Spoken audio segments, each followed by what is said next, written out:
We'll go ahead and get started with our post-race press conference. We're now joined by Brad Keselowski, driver the number 2 Worth Ford, finished runner-up in today's AAA Texas 500. It's ties a career best finish for Brad at Texas Motor Speedway in the NASCAR Sprint Cup Series. You led 312 laps.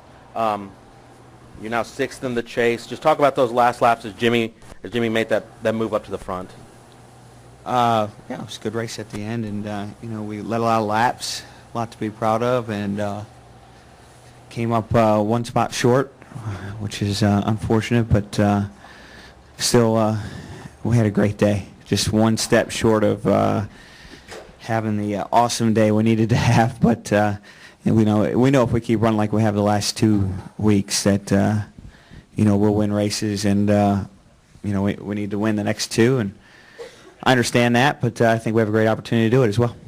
Okay, good. Open up for questions. If you could raise your hand, we'll start with Stan, and then we'll go to Drew. Brad, Stan Creekmore with RPMTonight.com. You looked strong up until the very final pit stop. Did you all make any major changes at that final pit stop? I'm not sure. I have to ask my crew chief on that, but yeah, we had a great day, and I thought we were definitely the fastest till that run for sure. Okay, let's go over here to Drew, and then we'll go to Nate and Bob. Brad, Drew Davison, the Fort Worth Star-Telegram. Obviously, there's clear disappointment, but and I know it's still fresh, but do you think you could have done anything different to hold off Jimmy, or was he just too fast? Oh, I'm sure we could have done something different. I don't know if I could have, but we could have. We'll have to go to work and try and figure it out. Let's go over here to Nate.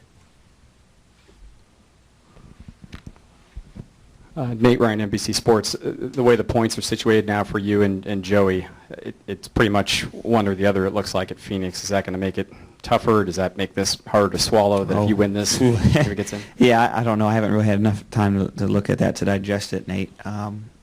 Certainly we'd like to get both cars in at Phoenix, and I don't think that's impossible, but it doesn't look favorable. But we'll go there and do our best to make it happen. Bob. Bob Hawkers, ESPN. Considering what's happened over the last 3 weeks, what was your kind of philosophy as far as how much contact you could have with people in those last few laps? I didn't feel like I changed any philosophy concerning the last few weeks. I felt like it was pretty clear before, and remains clear that you can race hard for a win and make contact that's reasonable and kind of prudent for the situation. And I don't feel like that's changed. Pat Ticola, NASCAR.com, where you were so dominant most of today. If you are able to advance to Homestead, do you feel good about that?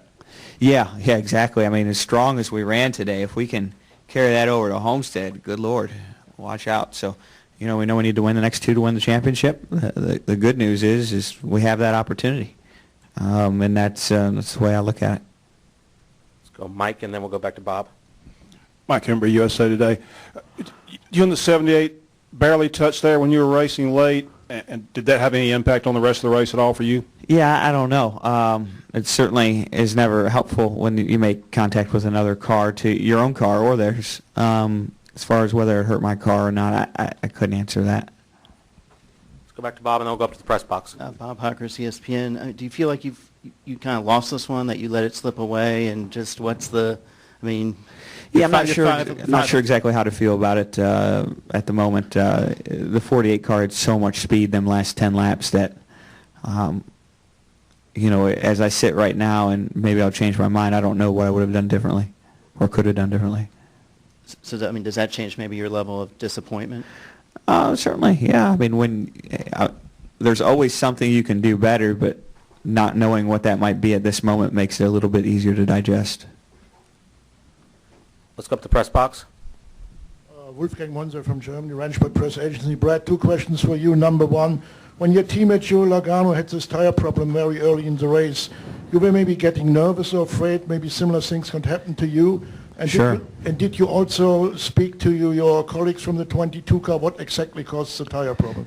Well, the second question I would defer to Paul, because I didn't speak with anyone on the 22 team about it. I haven't had an opportunity. But the first one, certainly, when you see your teammate have an issue, and not just my teammate, it sounded like there was 3 or 4 other cars that had an issue. The faster you go, the higher the odds are that you're going to have that problem as well. So it certainly was on our mind all day, Wolfgang.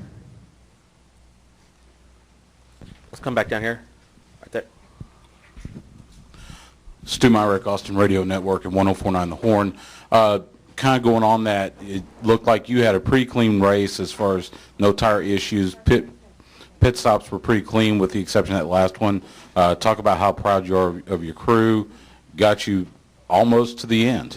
Yeah, we had a damn near flawless day. Great pit stops, fast car in qualifying. Never ran a lap in race trim, and the car was just flying in the race.